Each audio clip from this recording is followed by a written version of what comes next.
Bakunzi ba televiziyo Imana y'Umwuka, nongeye kwirirwa nk'uko bisanzwe, ndi umutima ukeye,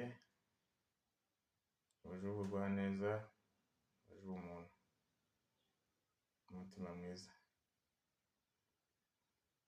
Tugiye kuganira ku nkuru y'urukundo, urukundo rw'iyi minsi, urukundo ruri hanze aha, uburyo abantu tuvunika mu rukundo.